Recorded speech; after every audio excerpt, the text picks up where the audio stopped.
So tell me how proud you are of him, and tell me something that these talking heads don't know about where that young man was when he was there at Bosco. So we first saw Josh. Great story about it. You can call up Brett Brennan. He's the head coach at San Jose State. So he was a receiver coach at Oregon State, trying to recruit Bryce Drex. He was all over Bryce. Everyone knew Bryce was going to go to Cal because Brian went to Cal, but he was trying. I get it. And we had seen Josh in 8th grade, and we had seen his highlight tape and stuff like that, and he really wanted to go to Loyola because he wanted to go to Stanford, the whole nine. So we started working with them, brought him into our little 4 vertical team and stuff. And I remember Brendan coming in the springtime and spring recruiting, and I show him the highlight tape. I go, I'm telling you. I go, this kid's going to be special. And he's like, dude, you're showing me an 8th grade highlight tape. Like, really? I'm like, no. Josh Rosen was playing defensive end and quarterback on his Pop Warner team in 8th grade. And I'm like, this guy just started playing. He's been a tennis player his whole life. It's like his second or third year of football. He doesn't know what he's doing. Look at him throw the ball. Look at him run. And Brett Brennan, he always teases me about it. He's like, I remember that highlight tape you showed me. You told me the guy was. I go, yeah, I just saw something in him. I really liked him when he came over. How smart he was, how competitive he was, more athletic than people gave him credit for. And yeah, he's like a son to me. I mean, I passed on some really good jobs because I wanted to see him through. And he and I got really close over some things that happened in his life, and so he, I became kind of like a father figure to him, and I love the kid, and we're still very close. We talk all the time. He's actually right up here in Costa Mesa training, and I think the one thing, to answer your question, the talking heads, the one thing people don't know about him is that he is a guy that really cares about underprivileged people that don't have what he has. We all know he grew up in Manhattan Beach. His dad's a very famous neurosurgeon, was almost the Surgeon General for Obama. We get all that, okay. You've traveled around your entire life. You've probably flown first class, everything, whatever, okay. However, he really does care about his teammates, especially the ones that come from nothing. And we had a few of those at Bosco, that literally came from nothing. So a great example of that is when we went to Hawaii senior year. It was going to be a very expensive trip, over $100,000 trip, because we were going to stay out at Turtle Bay, which is a very expensive hotel outside of Waikiki, and we were going to stay there for a week. And there was a lot of kids that were like, I don't have, I think it was like $1,500 that we were charging each kid. I don't have $1,500. So Josh came up with an idea.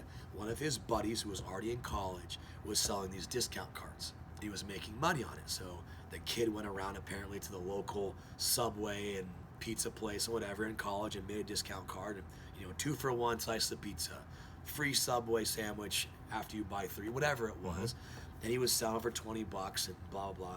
And Josh was like, hey, he brought it to us. He goes, what if I did this at Bosco to help these kids fundraise for this trip? Mm-hmm. And we're like, you want to do it? And he's like, yeah. So he did it. So he literally wrote the contracts up by himself. Every single day in summer football, he would come back for like the first 2 weeks in a suit and tie because he was going to these businesses dressed professionally, showing the contract on an iPad, and creating his discount card. All by himself. Didn't have any help from it. It's just the type of guy he is. So then he built a Bosco discount card. He gave every player, like I started off, every player got 20 maybe at the start, and he sold them for $20. And everything that they sold, once Josh cleared his overhead of putting the money out front for the cards, it went to every kid's trip to Hawaii. And so that's what he did. I mean, for a high school kid to do that, most kids would be like, I don't care. I'm good. Mom's paying for it. What? He did that all on his own. Nobody. I didn't say anything to him. Jason didn't say anything to him. He came up with it on his own, and did that for those kids. And as a result, all of those kids got to go to Hawaii. Because it was a really cool card. Now, it was like you got to go to Wingstop, and it was like buy 6 wings, get 6 wings free. It was a good discount card. And our kids, all of our school bought them, and because they were all going to lunch around the area at Bellflower, and it worked out great. But that's just one of the things that I always try to tell people, because I feel like he does get a bad rap sometimes because he is outspoken. For example, I think what you have to understand about Josh is he always wants to know the why behind everything. And that's why him and I got along, because I'm a big believer in that, of a coach being able to tell the player why. I think the old days of, you do it because I told you to do it, I'm the coach, you're the player, shut up and give me, run through that wall. I think that's kind of gone a little bit in today's athlete. Today's athlete, you got to be able to explain the why behind everything you do for them to really kind of buy in. And that was the way Josh and I did it. And there would be times where he would raise his hand and question me in a meeting, and if I didn't have the answer, I'd be like, you know what, you're right. If I can't explain it to you, let's take it out of the game plan. If you don't like it and you don't know why, and I can't explain it to you, because you're right, that is a problem. That coverage could give us issues right there.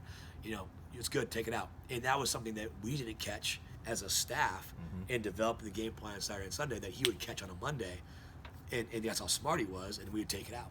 And then, or he'd come and say, hey, what do you think about this? And I love that, because the teacher side of me, right? So you go back into the history classroom and you try to teach. That's what you're trying to get the kids to do, right? You're trying to get them to problem solve, critically think, be an active learner. It's not just like all of this drill and kill and lecture, and that's what we're trying to do. And football it's a greatest example of that, is a collaborative effort. And now you have a quarterback going into a game who's been a part of the game plan a little bit, knows the why behind everything, can problem solve in the middle of a play and figure things out, can be a critical thinker, and I think that's why we've always had really successful quarterbacks with our touchdown interception ratio, because of the way we teach it. It's not just like 1 to 2 to 3. It's, you gotta know the why. Well, in this coverage is what the guys, I want you to know what they're supposed to do. We're gonna learn defense. So in every coverage what that guy's technique is, what he's supposed to do. When we do this, he's going to do what, So you go into a game, you drop back, you identify the coverage, you know what that guy's supposed to do. He goes there, I go there, boom, done. Cut the field in half, limit it to 1 movement key, maybe 2 movement keys. And I think that's why he's been so successful over the years. So anyway, that's a cool story about Josh. I think he's going to be uber successful, in the NFL. I think hopefully he gets surrounded by a really super intelligent offensive coordinator that, in my mind, if you don't use Josh's brain to help you get in and out of every play, to me, I would love to see him in an offense that mimics, I'm not saying it's Peyton Manning, but a Peyton Manning-esque offense when he was with the Colts, where he would line up in basically 2x2 every single play with 11 or 12 personnel, and Peyton Manning would have a three-play menu.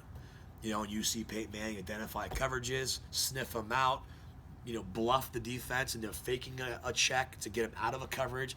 Just all that stuff is what he's really good at. I mean, he was checking things in high school for me.